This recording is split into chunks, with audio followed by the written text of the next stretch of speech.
Bienvenidas, mentes curiosas. ¿Conocéis la verdadera historia del fracaso de Adolf Hitler en su deseo de ser artista? ¿Sabíais que de joven fue un nini que llegó a mendigar y a dormir en albergues para pobres?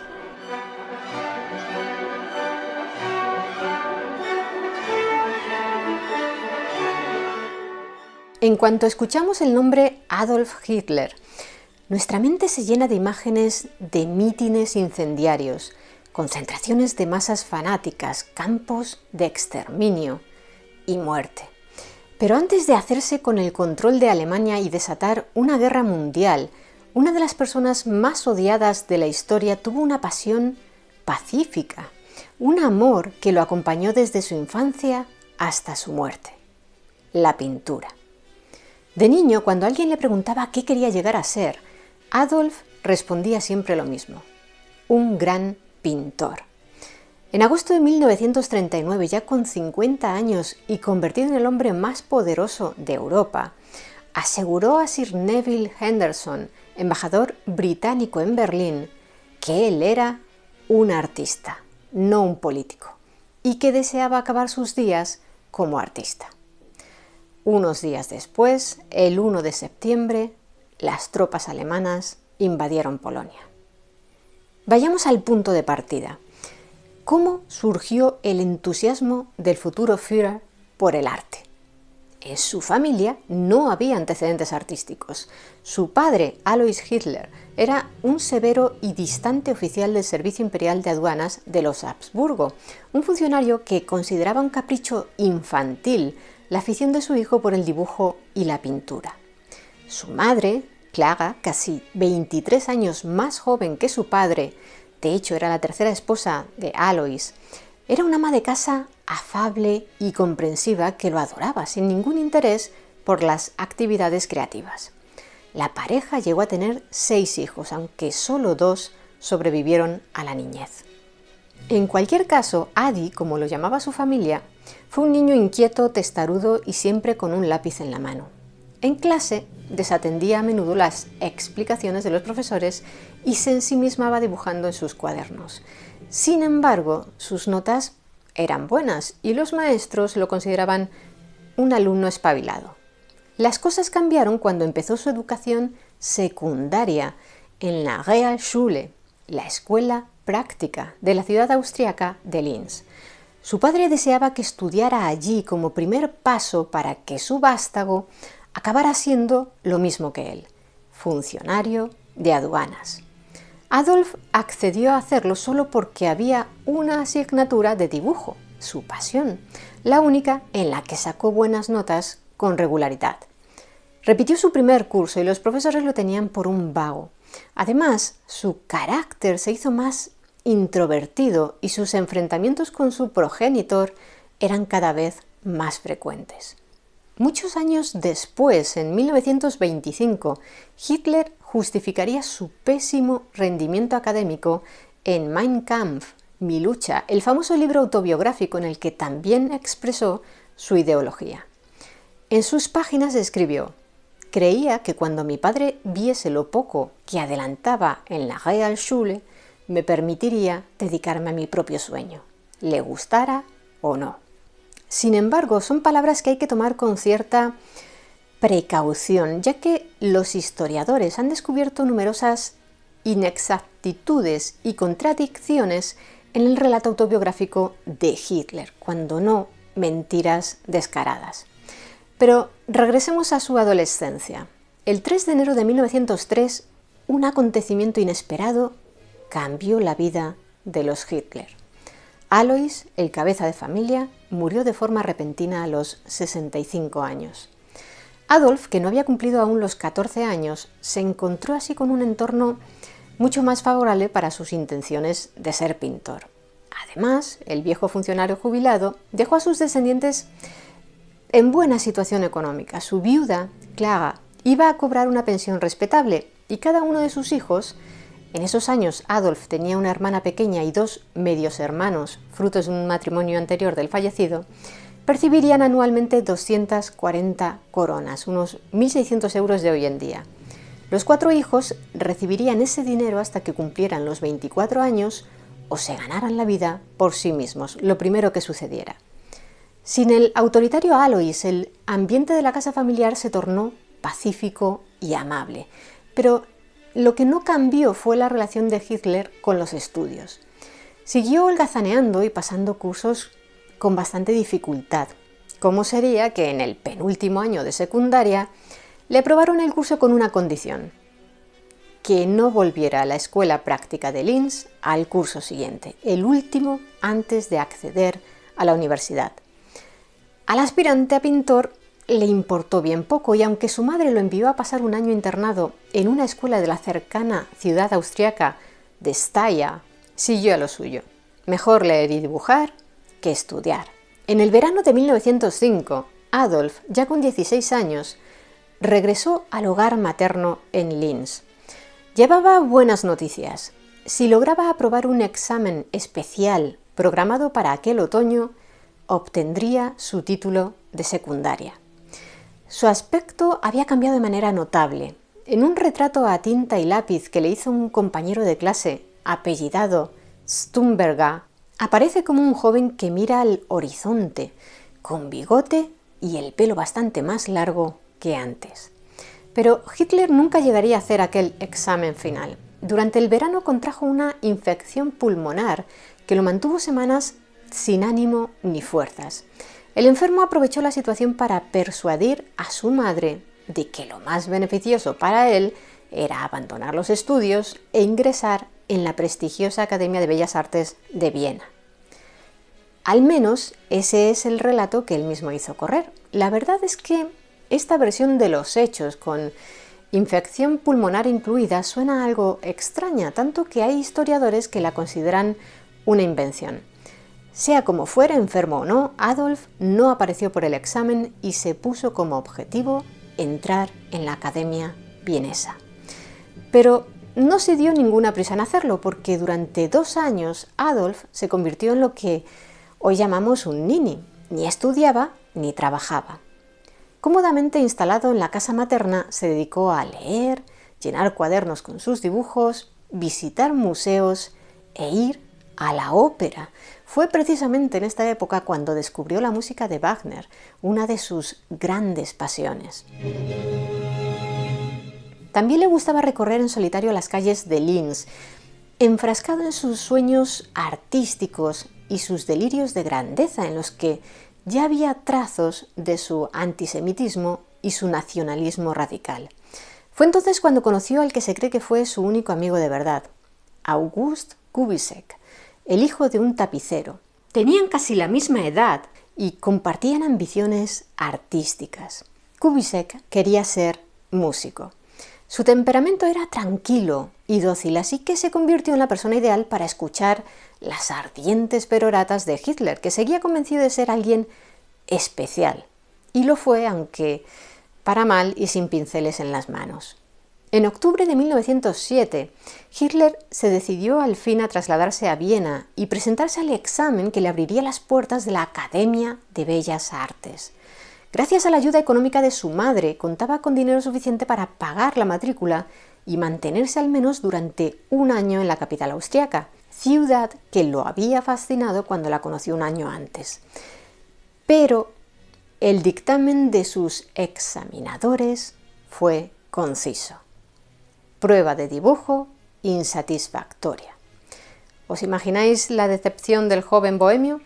Creía poseer un talento único, pero carecía del nivel suficiente para estudiar con los mejores.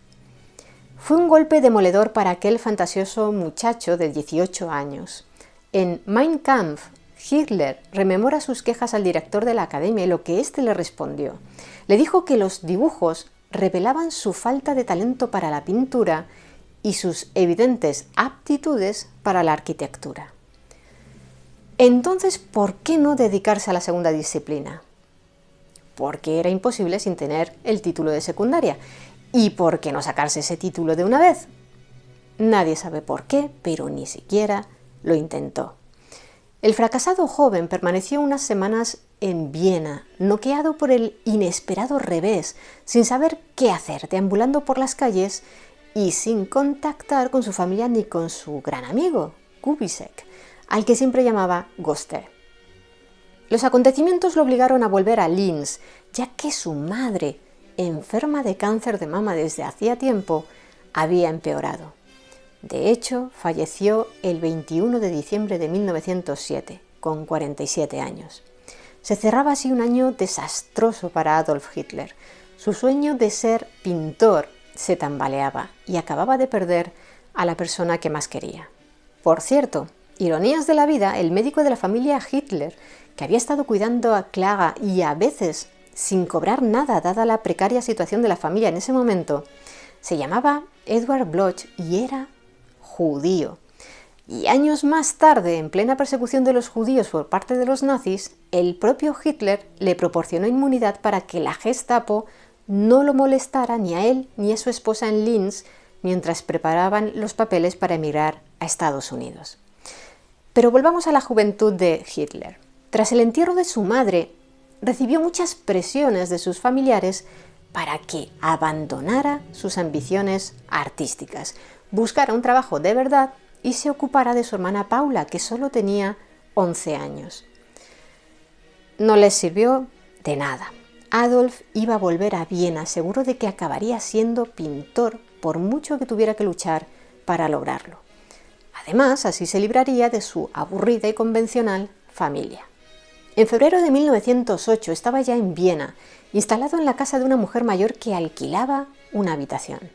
Poco después se le unió August Kubisek, con quien compartió el cuarto y una vida muy austera, a veces al borde del hambre.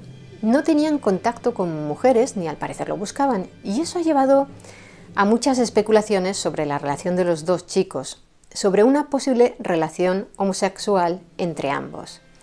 Kubisek, en sus memorias Hitler, mi amigo de juventud, publicadas en 1953, 3 años antes de morir, aseguró que en 2 ocasiones ambos se cogieron de las manos como una muestra de su afecto mutuo y describió también otros episodios que algunos han interpretado como propios de una relación más allá de la amistad. Otros historiadores también han relacionado sentimentalmente a Hitler con su lugarteniente Rudolf Hess, que sentía una admiración desmedida por su Führer. En cambio, otros expertos en el dictador alemán aseguran que este era heterosexual. No parece que podamos tener la certeza acerca de cuál era la naturaleza de su relación con estos hombres. Lo que sí sabemos es que el régimen nazi que Hitler lideró llevó a cabo una campaña contra los homosexuales entre 1933 y 1945. Volvamos de nuevo con Kubisek. El joven de inmediato se matriculó en la Academia de Música y aprobó el examen de ingreso. Según contó muchos años después, su amigo Adolf lo felicitó con una extraña frialdad. El resentimiento y la envidia lo invadieron. Se indignaba con el carácter de Viena, una ciudad cosmopolita y monumental, repleta de artistas e intelectuales, pero también de migrantes de todas las regiones del Imperio Austrohúngaro. Y lo que era aún peor para él, muchos de ellos judíos. Lo desquiciaba ver las diferencias entre ricos y pobres, sobre todo porque él mismo se veía como uno de estos últimos y no podía soportarlo. Su antisemitismo y su ultranacionalismo crecían sin freno y es evidente que el dolor de su fracaso tenía mucho que ver con esa radicalización. Pasaron los meses y mientras Kubisek progresaba en sus estudios, Hitler dibujaba y pintaba acuarelas, a menudo de edificios y perspectivas de la ciudad. Dado su interés por el urbanismo y la arquitectura, concebía planes para cambiar radicalmente el aspecto de Viena. También escribía y asistía siempre que podía a las representaciones de la ópera real, aunque eso implicara quedarse sin dinero para comer. Tras pasar las vacaciones de verano con sus familiares y volver a rechazar sus sugerencias de convertirse en funcionario, volvió a Viena en septiembre y probó suerte de nuevo con la academia. esta vez resultó aún peor que la primera. Tras ver los dibujos que había ido haciendo durante todo ese año de 1908, los profesores no le dejaron ni presentarse al examen. Fue demasiado para Hitler.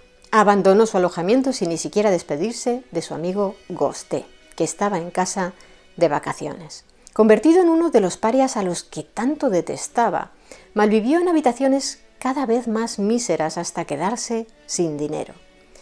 Con 20 años, de septiembre a diciembre de 1909, vivió en la calle, durmiendo en parques y portales o en habitáculos miserables, mendigando y haciendo trabajos ocasionales como llevar maletas o limpiar la nieve de las calles. En diciembre, cuando apretó el frío, no le quedó más remedio que pedir sitio en un albergue para indigentes. No cuesta imaginar la vergüenza que sintió entonces aquel orgulloso e irascible joven. En lugar de triunfar como esperaba, había caído en lo más bajo según él, pero la idea de aprender un oficio le revolvía el estómago. Antes de seguir con la historia de la relación de Hitler con el arte, es lógico preguntarse si de verdad era tan mal pintor. Se conservan muchas de sus acuarelas, estampas y dibujos, así que numerosos expertos y pintores han opinado al respecto. Casi todos coinciden. El futuro dirigente de Alemania era un aficionado pasable, pero sin suficiente talento para ser un profesional. Se le daba bien pintar edificios y paisajes urbanos, pero cuando tenía que representar personas, no lograba insuflarles vida. Según algunas interpretaciones psicológicas, esa torpeza reflejaba la indiferencia que Hitler sentía por los demás. Sin originalidad ni creatividad, no era el genio que él pensaba ser. ¿Qué podía hacer entonces? Fue el azar quien le dio una respuesta. En el albergue conoció a Reinhold Hannis, un antiguo criado con aficiones artísticas que le enseñó a sobrevivir en tan precarias condiciones. Al enterarse de que Hitler sabía pintar, el avispado ex sirviente tuvo una idea. Su nuevo amigo pintaría estampas y postales y él las vendería por las calles y de puerta en puerta. Repartirían los beneficios a medias. Con una pequeña ayuda económica de sus familiares, Adolf se compró útiles de pintura y probó suerte con minuciosas copias de fotos y perspectivas de Viena. Las cosas fueron mejor de lo que esperaban. Los dos colegas pudieron mudarse a un albergue más amplio y equipado, y Hannis sugirió al artista que creara obras de mayor tamaño, ya que podrían venderlas más caras que las postales. Hitler se lanzó a pintar acuarelas a un ritmo frenético y ganaban suficiente dinero para mantenerse, aunque fuera de forma precaria. Por cierto, bastantes de estas acuarelas fueron adquiridas por marchantes de arte judíos que se las vendían a judíos burgueses que pretendían decorar sus casas. Pero nada dura para siempre. Con algo de dinero en el bolsillo y un techo sobre la cabeza, Hitler empezó a participar en acalorados debates políticos en los que exponía sus radicales ideas con una notable oratoria. Pintaba menos y los ingresos cayeron. La sociedad formada con Hannis se rompió en el verano de 1910.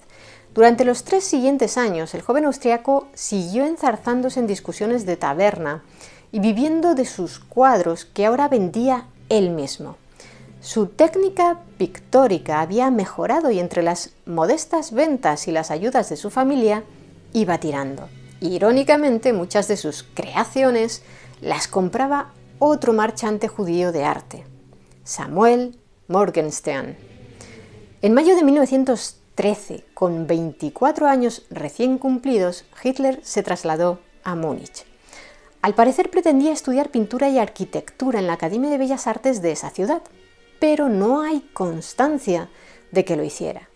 Alquiló una habitación y en el registro anotó Adolf Hitler, pintor de perspectivas arquitectónicas de Viena. Inmediatamente comenzó a pintar cuadros que intentaba vender con escaso éxito. Vivía a la caza de compradores, incluso de puerta en puerta y en las cervecerías, pero su estilo no pasaba de correcto y no tenía tirón. Además de intentar ganarse la vida, leía sin descanso y participaba en los debates políticos de las cervecerías muniquesas. En el verano de 1914 estalló la Primera Guerra Mundial y vio este conflicto bélico como una oportunidad para él. Así se alistó como voluntario para luchar por Alemania.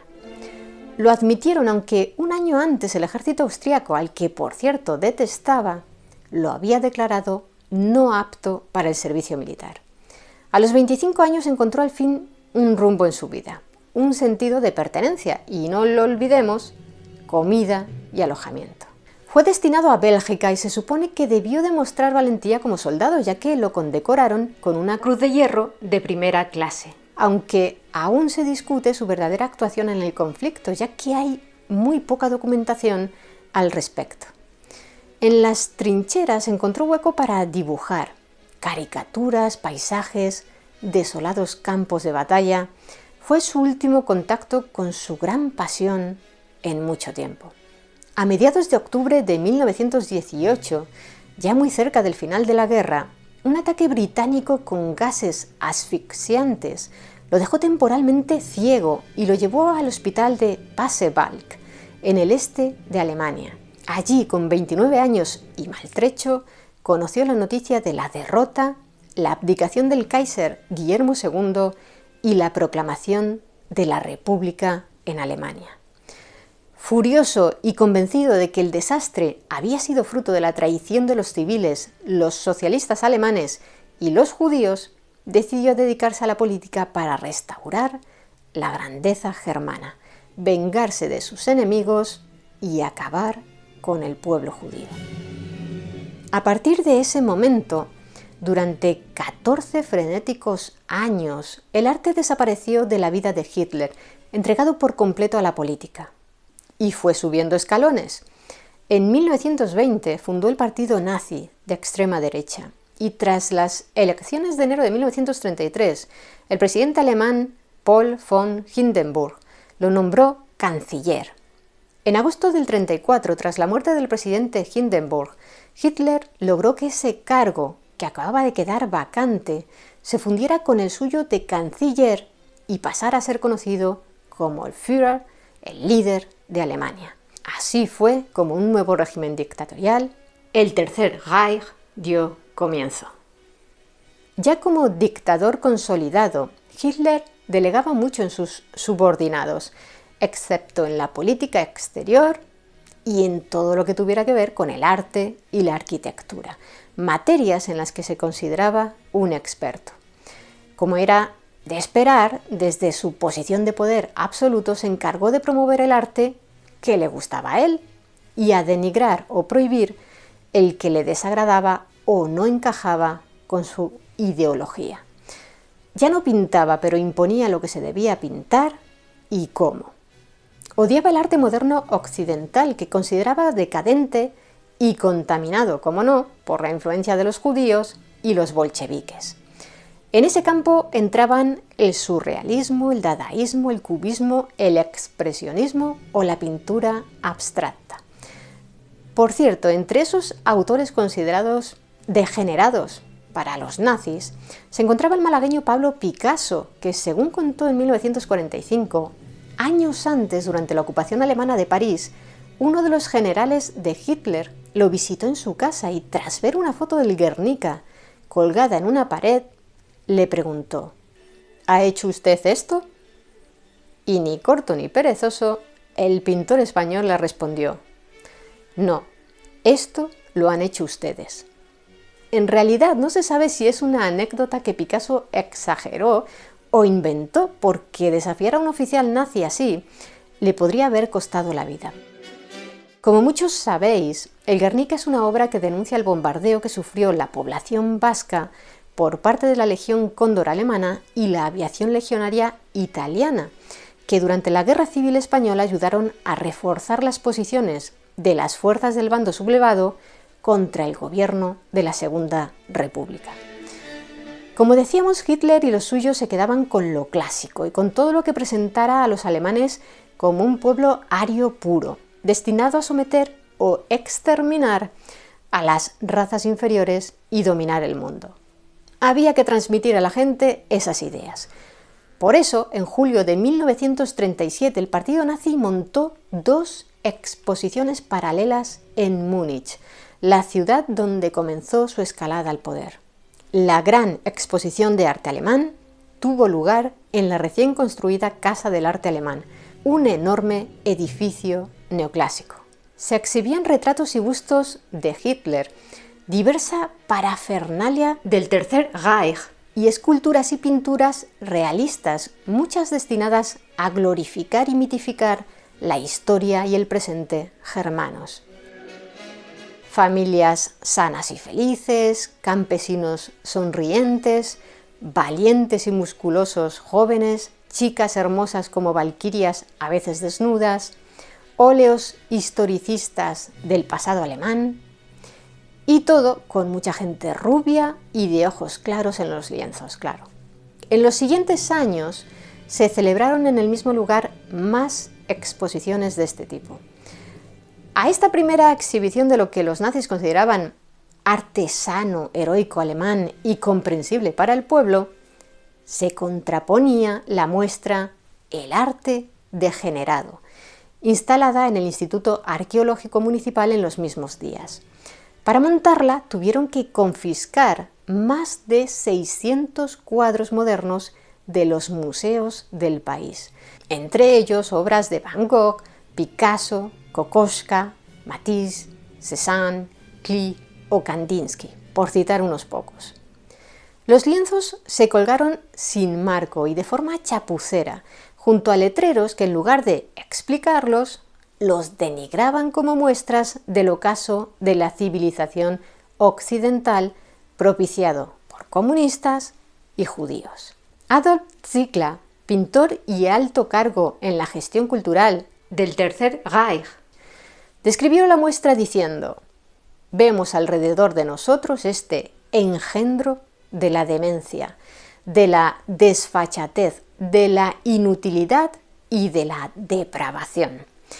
Por cierto, este hombre era uno de los pintores favoritos de Hitler, que admiraba sus desnudos de mujeres arias inspirados en las esculturas clásicas de la antigüedad.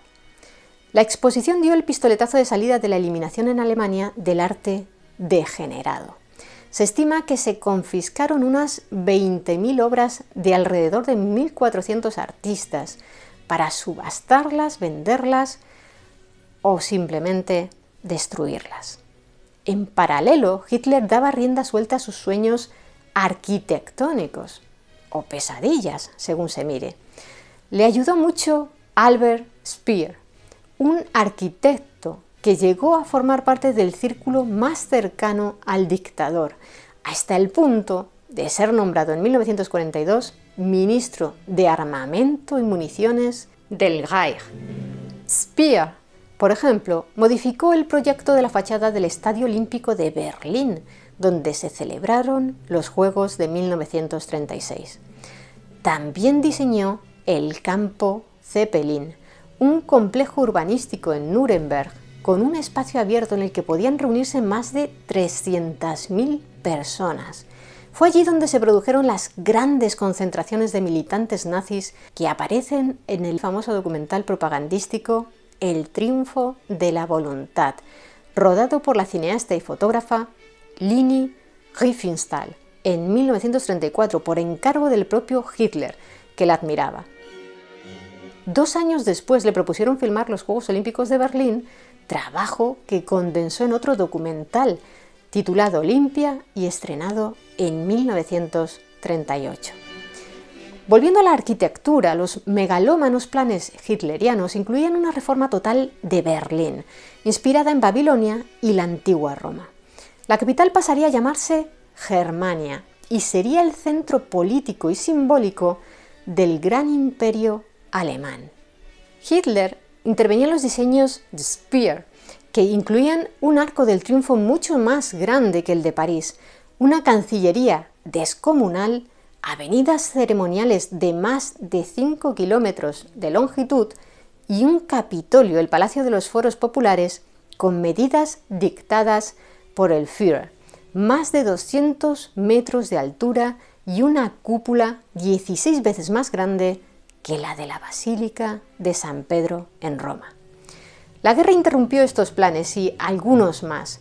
Hitler deseaba convertir Linz, el escenario de su juventud, en la ciudad del arte de su imperio, y también soñó con crear en Noruega una ciudad que se llamaría Nordstern, estrella polar, y se conectaría con Klagenfurt, Austria, por una carretera de casi 2.500 kilómetros de longitud.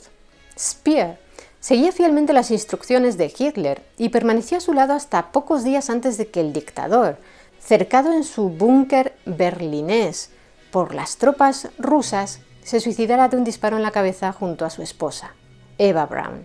Fue un importante dirigente nazi, pero en los juicios de Nuremberg logró escapar de la horca gracias a que convenció a los jueces de que no sabía nada del exterminio de los judíos, cosa que se reveló falsa décadas después. En 1966, tras 20 años encarcelado, salió de prisión. Vivió sin que nadie le molestara 15 años más, hasta morir en Londres debido a un derrame cerebral en 1981. Los años de la Segunda Guerra Mundial le sirvieron a Hitler para convertirse en un gran coleccionista de arte sin soltar ni un marco.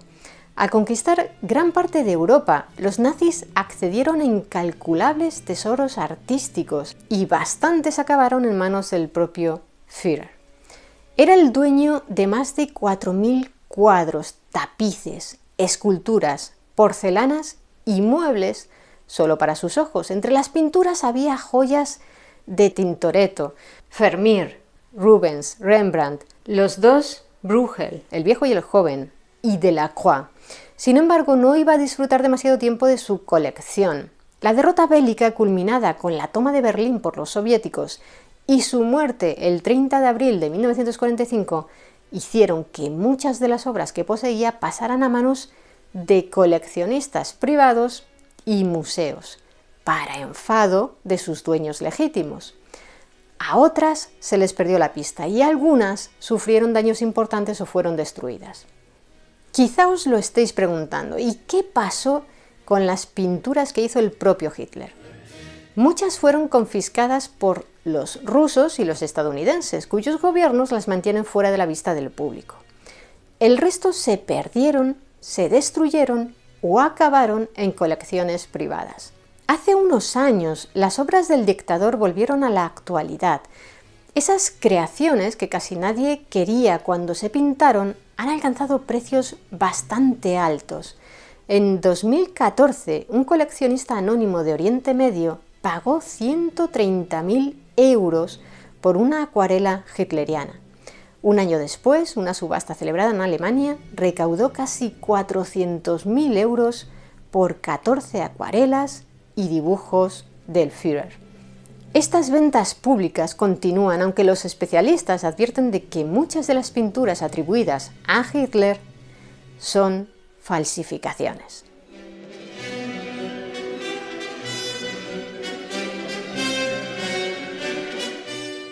¿Y vosotros qué opináis de la relación de Hitler con el arte?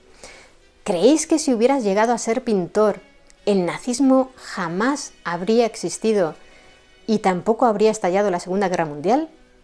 Me gustaría que nos lo contarais abajo en los comentarios. Y si queréis conocer más historias interesantes, suscribíos a nuestro canal. Muchas gracias por estar ahí, mentes curiosas. Nos vemos en el siguiente vídeo.